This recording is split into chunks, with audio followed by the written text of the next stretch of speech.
जो विरोधी राजा था इजराइल का, अराम का राजा, वो छुप के अपने जगह, अपने देश में, अपने शहर में, अपने योद्धाओं के साथ जो विकेट प्लानिंग बनाता था कि कैसे इजराइल के राजा को छापामार युद्ध में हराएंगे या कहाँ से अटैक करेंगे, वो सारी बातें एलिशा को परमेश्वर बता देता था, यहोवा बता देता था।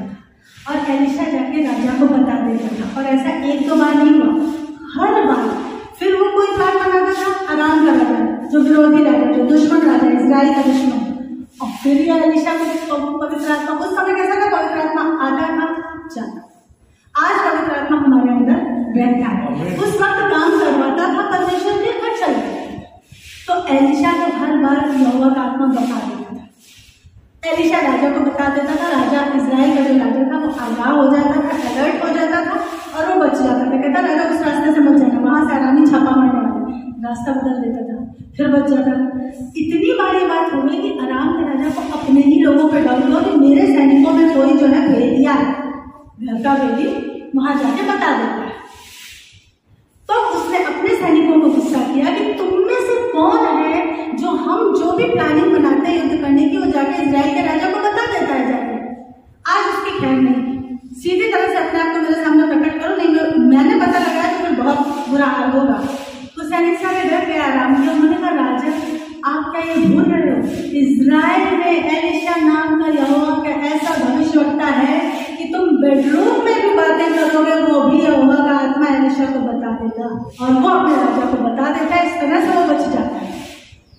तब अराम के राजा की आंखें कुड़ने लगी, कुड़कुड़ाने लगी एलिशा के ऊपर। अब जो इजराइल का राजा था उसको तो पीछे कर दिया इसने कहा अच्छा मेरे प्लान को एलिशा खराब करता है।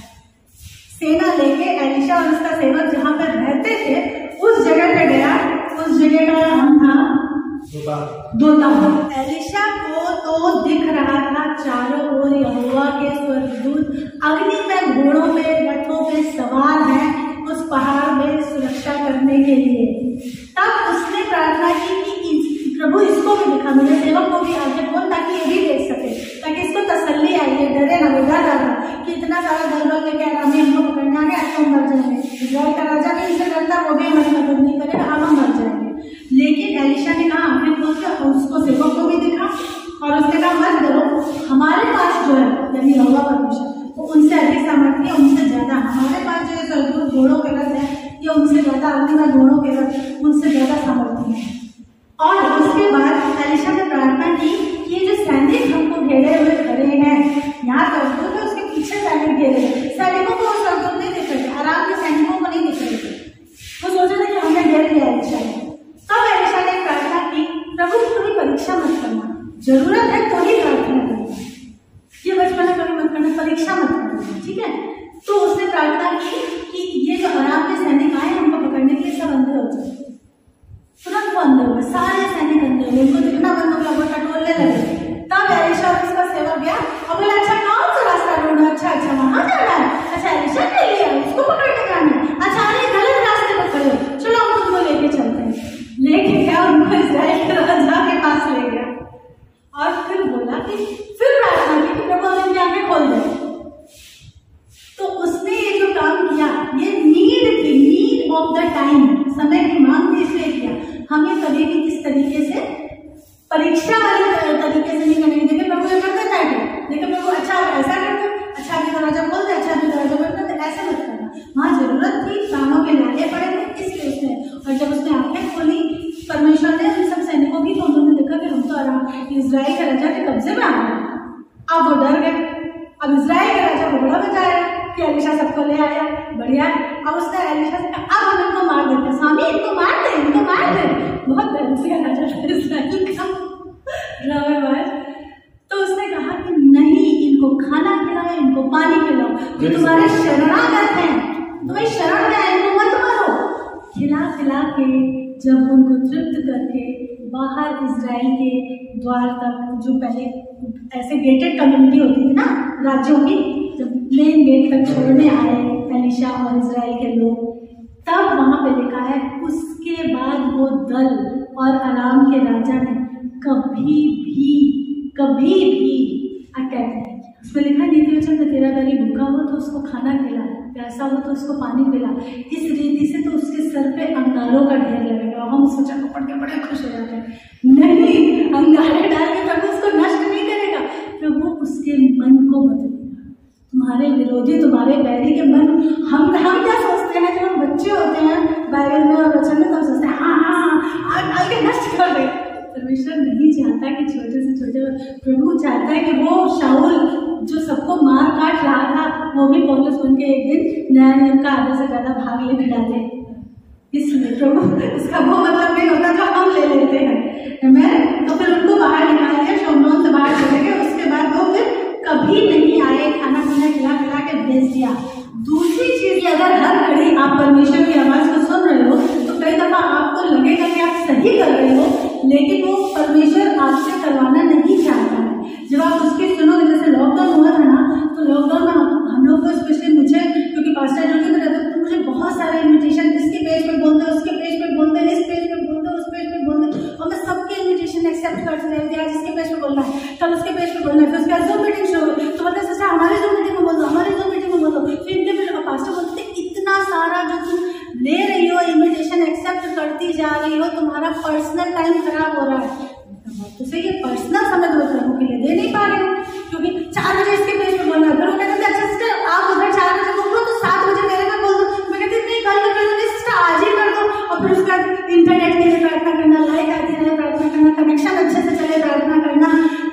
मतलब कहाँ तो वो टाइम है यीशु के साथ बिताना था, स्वीट कम्युनियन, कहाँ मैं इन चीजों में बिजी हो गई। अब परमेश्वर ने कहा बंद करो, एक भी इन्विटेशन एक्सेप्ट करना बंद करो। तुमको लग रहा है कि तुम ये प्रभु का काम कर रहे हो, लेकिन मैं इस तरीके से तुमसे नहीं चाहती। और जब लोगों को मना करना शुरू किया तो उनको बुरा लगने लगा, उनको लगा कि शायद मेरे अंदर घमंड आ गया। वो नहीं समझ रहे थे कि मुझे प्रभु ने मना। मैं कहती नहीं सिस्टर मैं नहीं कर सकती, नहीं ब्रदर मैं नहीं आ सकती। अच्छा तो सिस्टर 8 बजे रात को आ जाओ। और मैं उनको नहीं समझा पा रही थी, लोग आपको गलत समझ रहे हैं तो समझने दो, पर आपको करना हुआ जो प्रभु कह रहे हैं। और ये बात सही थी, क्योंकि मैं फिर वचन ध्यान करती थी, फिर इंटरनेट सही चल रहा है, ये सही चल रहा है, वो सही चल रहा है, ये करती रहती थी। पर्सनल टाइम मेरा प्रभु के साथ जो मैं बहुत सारा बिताती थी, वो चूसने लगा। ऑनलाइन प्रीचिंग, जूम मीटिंग, किसी के एफबी पेज पे जाके बोलना। फिर मैंने ये चीजें बंद कर दी, एक भी इन्विटेशन उसके बाद से मैंने आज तक नहीं लिया। अब हम लोग को पता, अभी भी 15 अगस्त से पहले एक सिस्टर का आ गया था, सिस्टर 15 अगस्त को बोल दोगे क्या? मैंने कहा नहीं सिस्टर, मुझे जब तक हाई अथॉरिटी से परमिशन नहीं मिलेगी मैं नहीं बोल सकती। तो पास्टर भी, सब पास्टर की छुट्टी होगी, पास्टर बोला नहीं, छुट्टी मिलती है मुझे बड़ी मुश्किल से, मैं प्रभु के साथ बैठूंगा। मुझे अपने प्रभु के साथ बैठने के लिए समय कम मिल पाता है, इसलिए मैं बैठूंगा। मैं ऑनलाइन जाके नहीं बोलूंगा, मैं अपनी कलीसिया के लोगों को सिखाऊंगा जो मैं यहाँ बैठ के सीखूंगा। तो कई बार हमें लगता है हम सही कर रहे हैं, लेकिन परमेश्वर की नजरों में वो तरीका सही नहीं है, उसको उस तरीके से नहीं लेना आपसे काम। इसलिए हर दिन पूछते रहो प्रभु से कि प्रभु मुझे कैसे करना है। मलाकी से मत्ती तक 400 सालों की खामोशी क्यों थी? क्योंकि जो कहा गया था, जो सिखाया गया था, लोग उस पर चलने लगे। तो परमेश्वर एकदम नाराज हो गया था, एकदम 400 साल तक एक भी नबी से उसने बात नहीं, एक भी भविष्यवक्ता उठा के 400 साल। क्योंकि अगर हम समझ लेते हैं जो परमेश्वर कह रहा है तो बहुत अच्छी बात है, और अगर नहीं समझते तो परमेश्वर, जैसे मैंने बताया बिग बाजार में, मैंने कहा मैंने ऐसा उठाया नहीं था, ये तो नहीं रखा था, ऐसे ही रखा था, मैं भी ऐसे ही रख रही हूँ। कोई आवाज नहीं, एकदम शांत हो जाता। और जब आप उसको करीब से जानते हो तो आप समझ जाओगे कि नहीं प्रभु इस समय मुझे जो उसने कहा था अभी 2 मिनट पहले मुझे वो करना है, तब प्रभु मेरे से खुश हो जाए। दूसरा राजा उसका चौथा चैप्टर पढ़िए, उसका 27 वचन पढ़िए। वह पहाड़ पर परमेश्वर के भक्त के पास पहुंची और उसके पांव पकड़ने लगी। तब गिंजी उसके पास गया कि उसे धक्का देकर हटाए, परंतु परमेश्वर के भक्त ने कहा उसे छोड़ दे, उसका मन व्याकुल है, परंतु यहोवा ने मुझको नहीं बताया, छिपा के रखा है। वही शुलेमी मिस्री है, वही रड़कमना है जो एलिशा की प्रार्थना से हुआ था। जिसकी प्रार्थना से हुआ था उसको भी प्रभु ने नहीं बताया।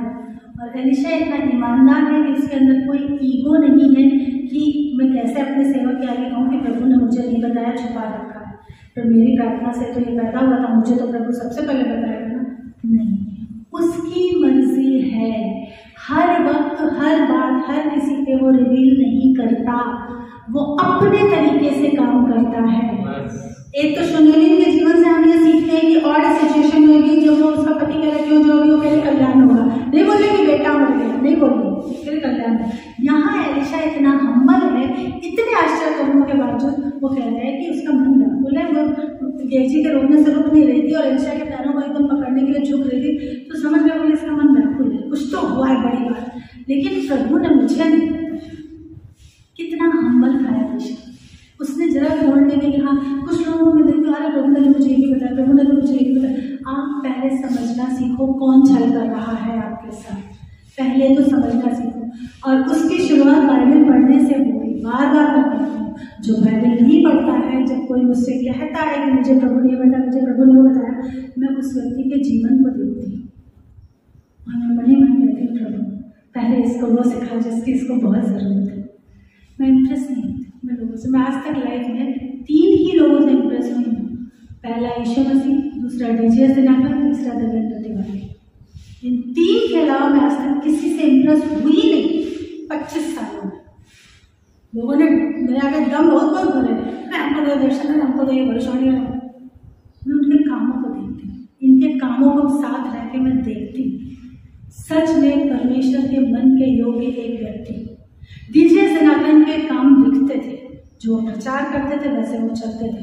यीशु ने लहू बहाकर क्रूस पर साबित किया है अपने प्यार को। आज तक इतने सालों में मैं चाहती हूँ कोई चौथा और मुझे मिले जिससे मैं इम्प्रेस हो जाऊँ, लेकिन मुझे कोई चौथा मिला ही नहीं, कोई नहीं मिला। सिर्फ ये 3 हैं जिनसे मैं इम्प्रेस हुई। किसी चौथे से आज तक इम्प्रेस हुई नहीं। न धन दौलत, न ऊंचा पद, न औहदा, न तुम्हारी भविष्यवाणियाँ, न तुम्हारे दर्शन, मुझे कुछ इम्प्रेस नहीं करता, क्योंकि मैं तुम्हारे कामों को देखती हूँ। अपने आत्मा को कमजोर रखते हो, बाइबल तक तो पढ़ते नहीं हो, फिर तुम दर्शनों की बातें करते हो, फिर तुम सपनों की बातें करते हो। तुम्हें तो पिता की आवाज़ पहचानना ही नहीं आता है और बैली तुमसे छल कर जाता है, तुम्हें पहचानना नहीं आता है। भाई पूछता था प्रभु मुझसे क्यों नहीं बात करता? अरे प्रभु बात करता है, वचन में बात करता है, वचन पढ़ता नहीं। प्रभु तो ये बात करती, प्रभु की तो बात है, प्रभु बात करता है लेकिन पढ़ते नहीं। जरूरी नहीं अलग से ऑडिबल वॉइस है, वो भी आएगी, उसका भी एक समय पर मैं यहोवा को सब पता है। क्या टाइटल है? यहोवा को सब पता है। कब बात करना शुरू करना है ऑडिबल वॉइस में? यहोवा को सब पता है। जब मैं पहली बार जीवन में चर्च गई थी तो मुझे कुछ आता नहीं था, जो लोग कर रहे थे वो मैं नकल कर रही थी। उन्होंने हाथ बढ़ाया, मैंने भी हाथ बढ़ाया, ऐसे ऐसे देख के सबने आगे बंद कर, मैंने भी आगे बंद कर, कुछ आता नहीं था। और जैसे ही आगे बंद कर, जैसे मैंने देखा एक छोटी सी लड़की 8-10 साल की सीढ़ियाँ चढ़ रही है और साथ में वो पिता है। वो पिता का जो रूप है वो मुझे बाद में समझा बिल्कुल यीशु मसीह है।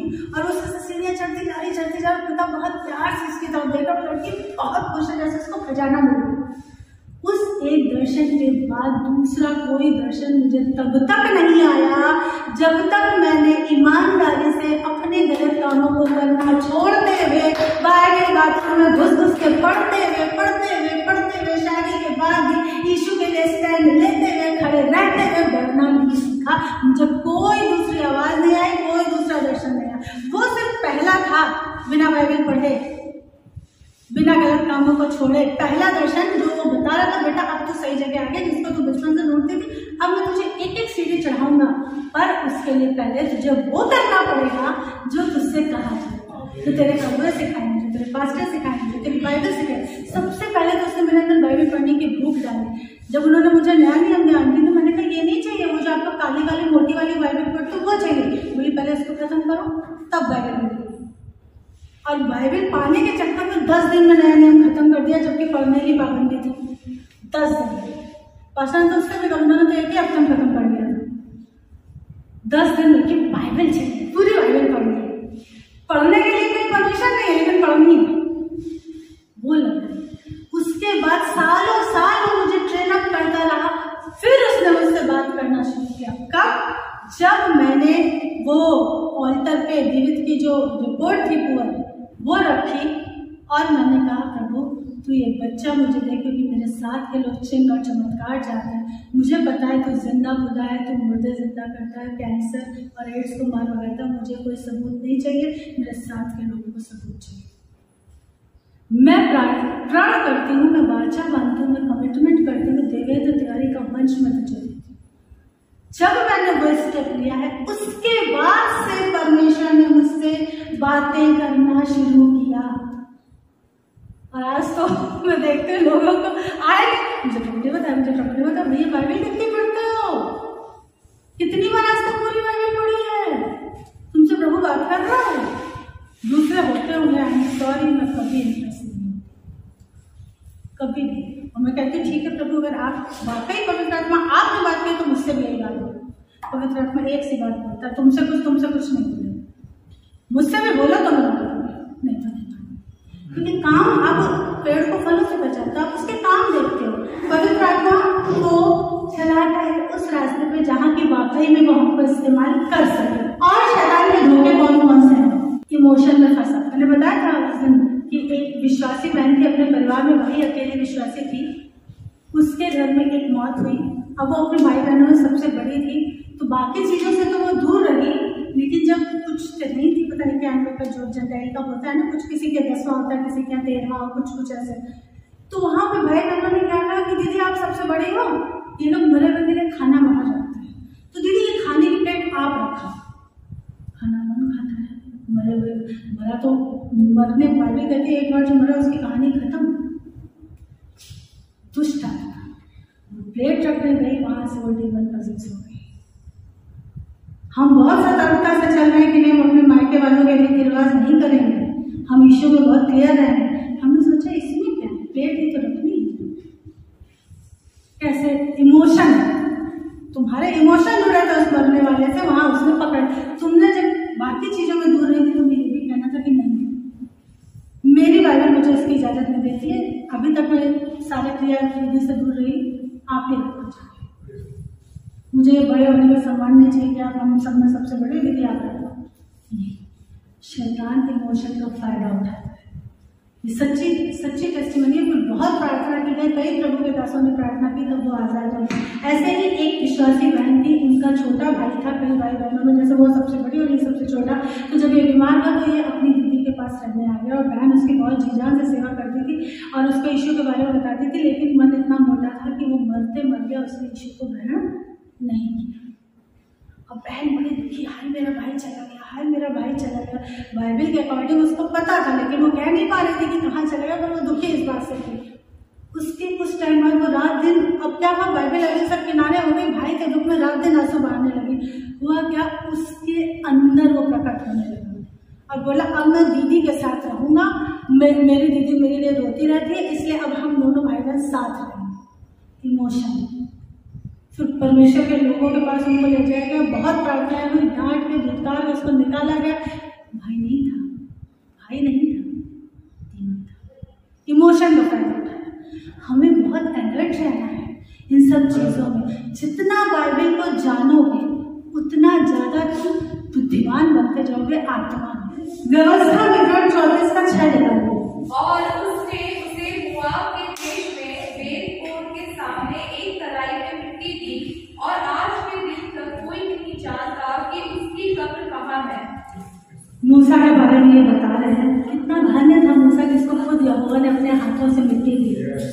लेकिन वहां पे ये चीज मेंशन क्यों कर रहे थे? तो बाइबल को अलग अलग लोगों ने लिखा है, 40 लोगों ने लिखा है, लेकिन ये है कौन? पवित्र आत्मा उसका मेन असली लेखक है। सबसे लिखाया ये जो शुरू की 5 किताबें जो हम तोरा बोलते हैं, मूसा ने लिखी है ना। और वहां पे ये चीज पवित्र आत्मा ने स्पेशली मेंशन करवाई है कि आज के दिन तक कोई नहीं जानता कि मूसा की कब्र कहाँ है। क्यों किया ऐसा? बाइबल पढ़ते हो तो सवाल आते हैं मन में, नहीं आते? पढ़ते ही ना, पहली बार तो सवाल कहाँ से आएंगे? पढ़ते नहीं, शुरू करो भाई पढ़ना, रैप्चर बहुत करीब है। 2030 तक ऐसे ऐसे काम हो जाएंगे जो सोचे भी नहीं आपने। मूसा की कब्र आज के दिन तक कोई नहीं जानता। क्यों? क्योंकि यहोवा को पता है, वो इजराइलियों के काम देख रहा था कि ये बार बार बुत परस्ती में गिरते हैं, आसपास के लोगों की नीतियां और विधियां अपनाते हैं, आसपास के लोगों से दोस्ती बढ़ाने के चक्कर में उनकी हाँ में हाँ मिला के उनके जैसे काम कर लेते हैं। तो ये वहां से 400 साल 420 साल मिस्र की गुलामी से प्रभावित है। मिस्र उस समय भयंकर तंत्र मंत्र और मूर्ति पूजा का अड्डा हुआ करता था। ये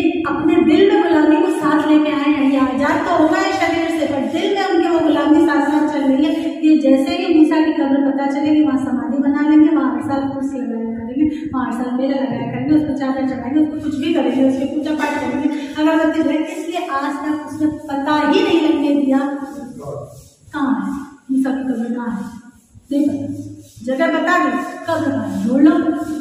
यहोवा को सब पता है, यहोवा को सब पता है, इसलिए उसने मूसा की कब्र पता नहीं लगने दी। नया नियम में यहूदा का चैप्टर निकालिए, एक ही चैप्टर है उसमें, उसका 9वां वचन पढ़िए। परंतु प्रधान स्वर्गदूत मिकाईल ने जब शैतान से मूसा के रोध के विषय में वाद विवाद करता था तो उसको पूरा भला कह के दोष लगाने का साहस न किया, पर यह कहा कि प्रभु तुझे डांटे। मूसा का शब्द शैतान क्लेम कर रहा था। क्यों कर रहा था? क्योंकि यहोवा ने उसको कनान देश जाने नहीं दिया था, प्रॉमिस लैंड। यहोवा ने तो अपने बच्चे को खुद ही डांट दे दिया कि भाई तुमसे कहा था दूसरी बार की चट्टान से बातें करो, तुमने उसको मार दिया गुस्से में। इसलिए और उस समय यहोवा इतना कठिन नियम देता था कि एक बार में ही अगर तुमने नहीं माना तो बस खल्लास खत्म, फिर तुम्हारी ब्लेसिंग जो मिलने वाली थी। आज तो यीशु के नाम पे हमको इतना अनुग्रह मिला हुआ है कि गलती करते हैं, फिर माफी मांगते हैं, फिर खड़े हो जाते हैं। तो सोचो उस यीशु से अगर तुम प्यार नहीं करना सीखे हो, और कैसे मैं प्यार करना नहीं सीखे हो, क्योंकि तुमको उसके वचन को पढ़ने की लगन नहीं है, प्यार नहीं है। अगर प्यार होता, जिससे प्यार होता, अगर जैसे कोई हस्बैंड वाइफ दूर रहते, जैसे उन दिनों जब पास्टर ट्रेनिंग वगैरह पर जाते थे और बेटू छोटा था और लेटर वहाँ से आते थे, या जब हमारी इंगेजमेंट हो गई तो वहाँ से लेटर आते, तो लेटर को पढ़ने की कितनी इच्छा रहती थी। ये हमारे प्रेमी का लेटर है, इसको पढ़ने की इच्छा ही नहीं आता। शैतान मूसा की बॉडी क्लेम कर रहा था क्योंकि उसको पता था कि मूसा अंतिम दिन में जो जीवित होगा उसको मैं क्लेम कर सकता हूँ अपने साथ नरक में जाने के लिए। या शैतान के मन में दूसरा प्लान ये भी था कि मूसा की बॉडी मुझे मिल जाए तो मैं इजराइलियों को प्रकट कर दूँ। एक सबसे बड़ा कारण मुझे ये समझ में आता है कि यहोवा ने छुपा दिया था, पर वो चाहता था कि किसी तरह से मैं ले लूँ, इस पर कब्जा जमा लूँ और इजराइलियों के सामने इसको प्रकट कर दूँ, ताकि इजराइली उसकी बुत परस्ती करने लगे, पाप में गिरे, फंसे। ये भी उसकी प्लानिंग हो सकती है। इसलिए वो मूसा की बॉडी क्लेम कर रहा था, और इसीलिए यहोवा ने मिकाईल को भेजा कि बॉडी लेके आ जाओ, बॉडी उसके हाथ में पड़ने मत देना, नहीं वो इजराइलियों को मूर्ति पूजा में गिरा देगा। प्रभु यहोवा को सब पता है, वो अपने बच्चों को बचाना चाहता है, उसको शैतान के विकट प्लान भी पता है, उनसे अपने बच्चों को कितना बचाना है वो भी पता है। और मिकाईल ने कोई दोष नहीं लगाया, वो दोष लगा रहा था, वो दोष लगाने वाला है। जकरिया 3 का 1 पढ़िए। फिर उसने यहोशू महायाजक को यहोवा के दूत के सामने खड़ा हुआ मुझे दिखाया, और शैतान उसकी दाहिनी ओर उसका विरोध करते हुए खड़ा था। अरे मैंने बोला था ना, यहोशू महायाजक के ऊपर शैतान दोष लगा रहा था, यहोवा के सामने खड़े होकर दोष लगा रहा था। अय्यूब की किताब में भी लिखा है ना, जब यहोवा अय्यूब की बड़ाई कर रहा था तो शैतान दोष लगा था कि इतना सब कुछ ब्लेसिंग दी है, इसलिए वो यहोवा करता है, मुझे थोड़ी सी जरा सी अनुमति दो, देखो मैं उसको छूता हूँ, तो कैसे वो आपको उल्टा सीधा बोलना शुरू कर देगा। दोष लगाना। प्रकाशित वाक्य 12:10 में लिखा है कि गिर गया हमारे भाइयों को दोष लगाने वाला वो बड़ा बाबुल वो शैतान गिरा दिया है। एंड टाइम में जो यीशु के बच्चों पर दोष लगाता रहता है वो गिरा दिया जाए। आमीन। अच्छा, यहोवा को ये पता था कि मूसा की बॉडी की ये लोग उपासना करने लगेंगे, आराधना करने लगेंगे, और ये काम वाकई में हुआ। मूसा ने जो पीतल का सांप बनवाया था, जिसको देख के सांप का डसा हुआ बच जाता था, एक्चुअली वो सिंबॉलिकली था कि जैसे शैतान को यहाँ लटका रहे हैं, वैसे एक दिन मेरा पुत्र सूली पे जाएगा और तुम सबको इस शैतान के बंधनों से छुड़ा देगा। लेकिन हुआ क्या?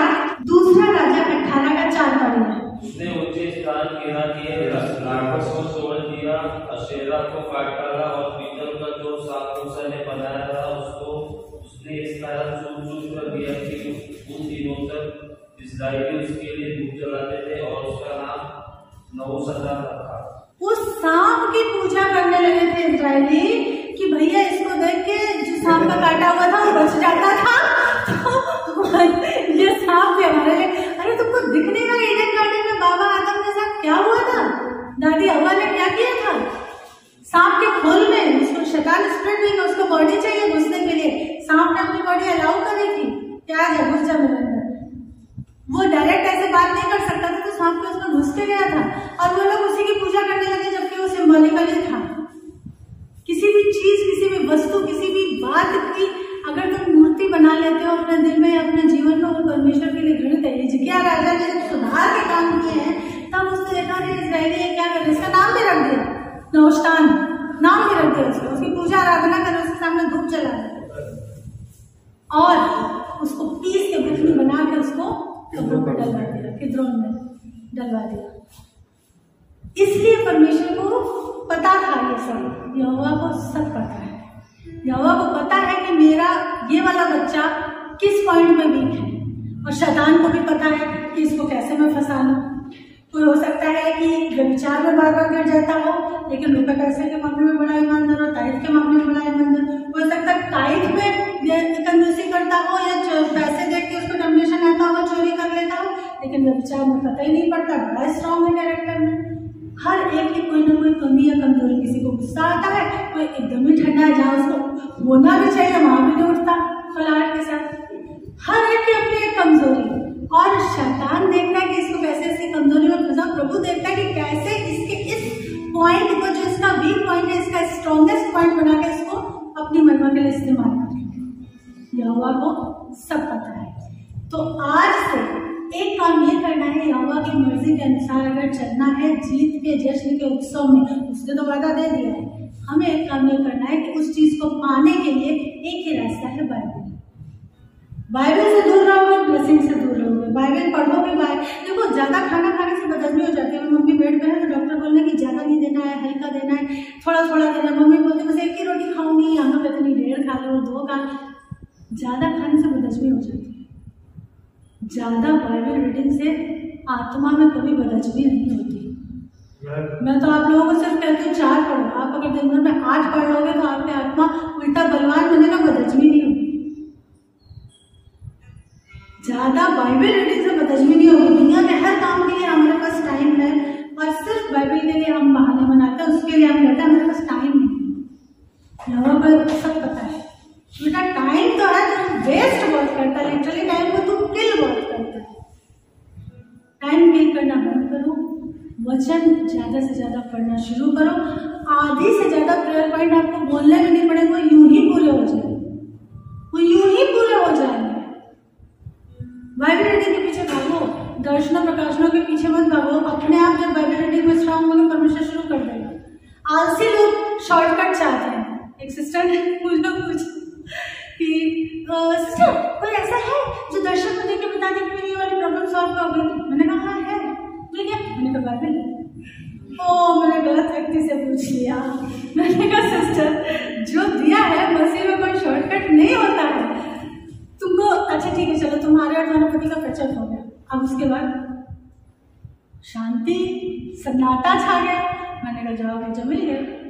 इसलिए मैं कहने बाइबल पढ़ो, बाइबल पढ़ो। शॉर्टकट मसीह में नहीं होता, जो रास्ता है उसके आशीषों का वो इसी से ऊपर जाता है। मैं आज से अपने तरीके बदलो। सुबह ड्यूटी पर जाना है तो जल्दी उठो, बाइबल रीडिंग के लिए टाइम निकालो। मैं कहती दिन में 4 चैप्टर, आप कोशिश करो 5 पढ़ लो, 6 पढ़ लो, 2 सुबह पढ़ के चले जाओ, 2 शाम को पढ़ लो, 1 फैमिली प्रेयर में पढ़ लो। मॉर्निंग और इवनिंग की फैमिली प्रेयर में 1-1 पढ़ लोगे तो 6 तो ऐसे ही हो गए। 1 मॉर्निंग की फैमिली प्रेयर, 1 इवनिंग की फैमिली प्रेयर, 2 अपनी सुबह की पर्सनल बाइबल रीडिंग, 2 शाम की बाइबल रीडिंग, 6 तो ऐसे ही हो गए। बिना किसी मेहनत के 6 चैप्टर आराम से पढ़ लो।